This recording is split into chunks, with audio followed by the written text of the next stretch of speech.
Alright, I'm back in my kitchen, and as you can see, I have a lot of food that I need to deal with. It is peak of summer in the garden, and there's a lot of food and there's a lot of things to do with it. So today I'm going to share with you some of the things that I'm going to do with all of this food. Alright, so let's talk about what we're going to make. We got cucumbers. We're going to make a bunch of pickles. We'll probably make a couple batches of fridge pickles, and then we'll can the rest.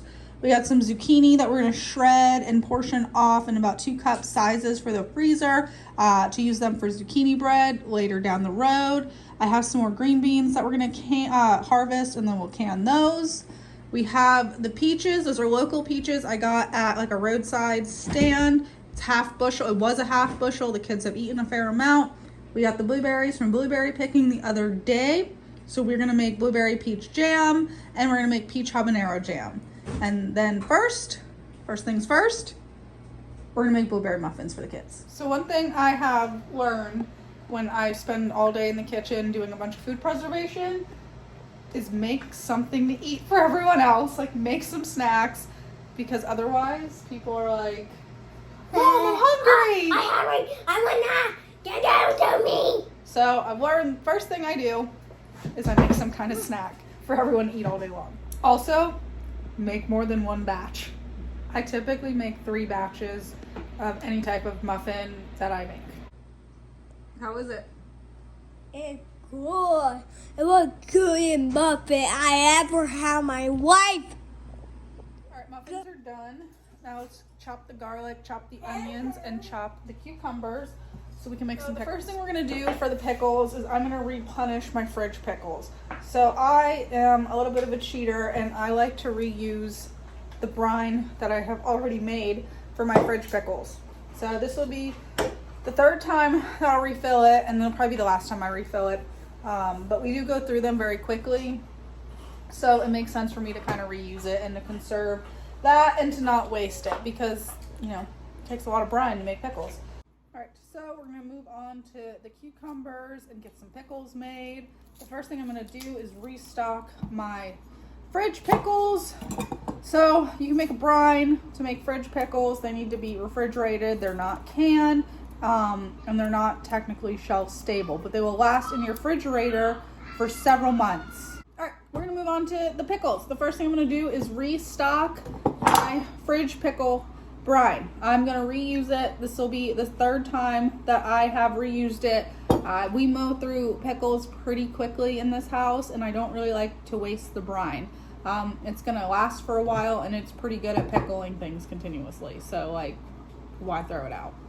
So I'm going to chop up some cucumbers and some onions to put in there, and then ready to water bath can the rest of the cucumbers so that they can be shelf stable.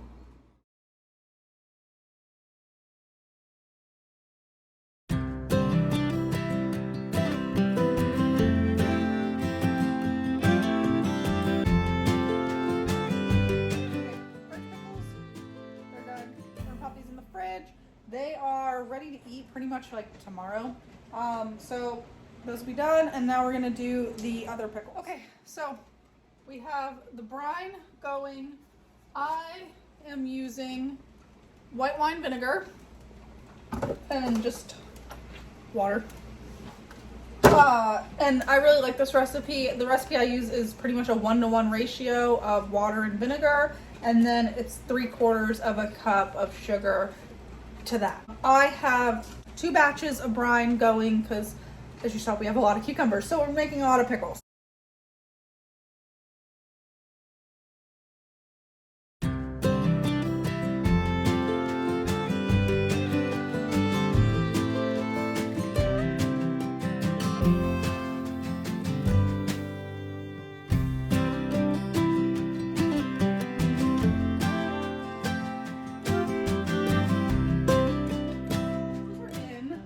I am using my pressure canner, but we're water bath canning, so it's not sealed and it's not covered. I just put the pickles in. We're gonna let them get up to boiling, and then we'll start our 20-minute timer for our processing time. Once that's done, I'll pull the lid off and we'll let them cool down a little bit, and we'll pull them out.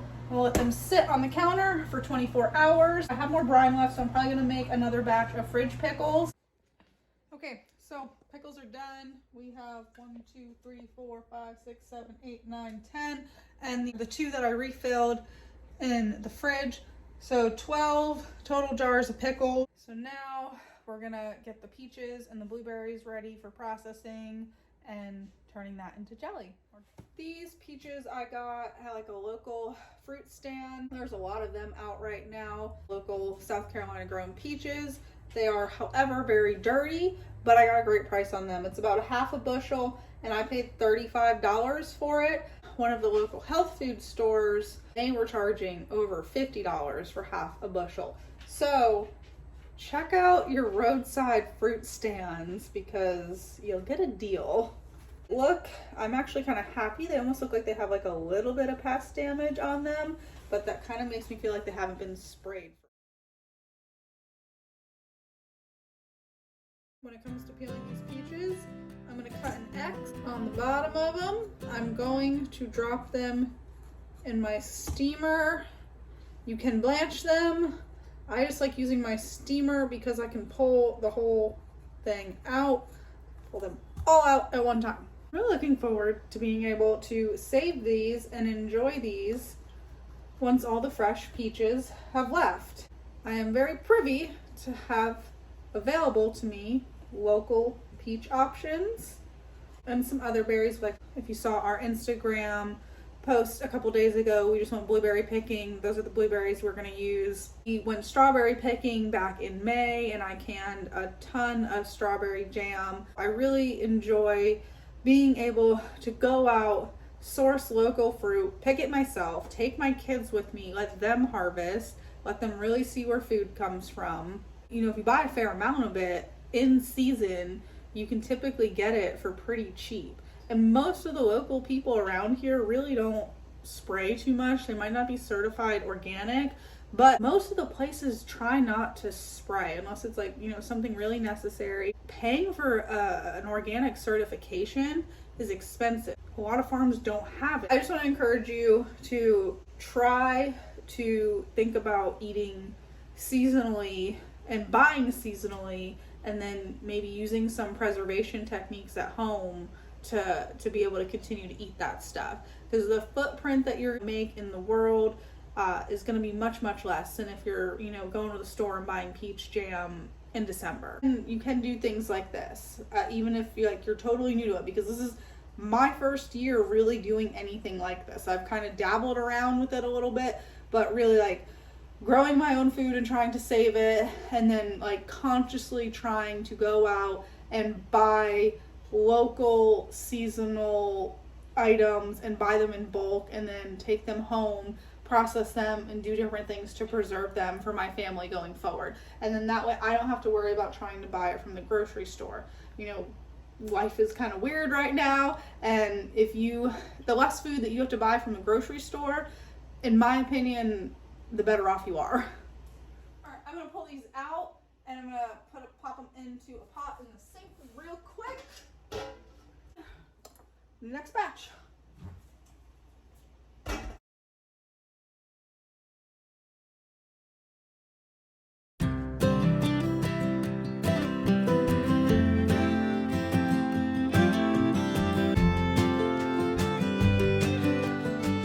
Here's our bowl peaches. If you have any that the skins kind of were a little reluctant to come off of, you can just throw them back in the pot. I have jam cooking down. That's gonna be the jam. I ended up with 2 batches of the recipe that I'm using with how much I kind of gauged it based on how many peaches I had after they were all done cooking and crushed up. So that gave us 2 servings of the recipe that I'm using. So I doubled the recipe for everything. I'm gonna get this kind of cooked down a little bit more. We'll add the pectin, we'll bring it up to a boil, and then we'll add the sugar. There is a whole heck of a lot of sugar that goes into jelly. There are ways that you can make jelly a little bit, I don't know, less sugar, but I don't have anyone who has like a real sugar issue in this house. I don't really like the low sugar jams. And if I'm gonna do this much work, I went out and I picked these dang blueberries and it took me like 3 hours and I've been cooking all day. So if I'm gonna do all this work, I'm gonna make the jam that I enjoy.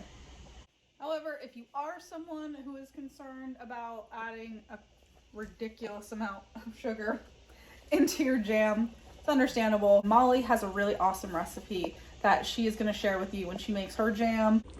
It's not really settling down too much as I stir it anymore, so that means I'm going to add in my sugar.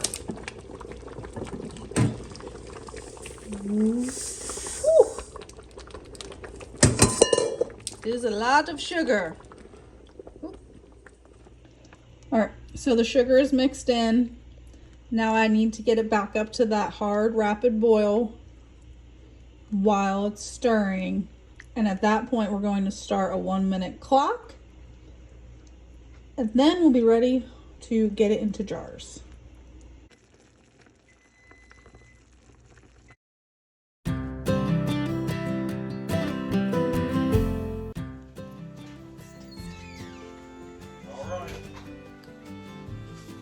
Cow egg with liquid fusion.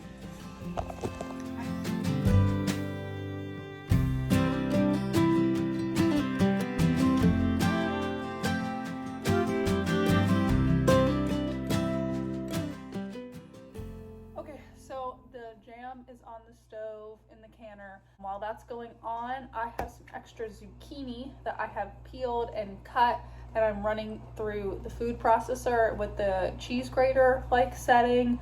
It's gonna shred it, and I'm gonna store it shredded. I'm gonna put some lemon juice on it, put it in some freezer bags, put it in the freezer, and then that way I can pull it out and make zucchini bread whenever I so feel the need.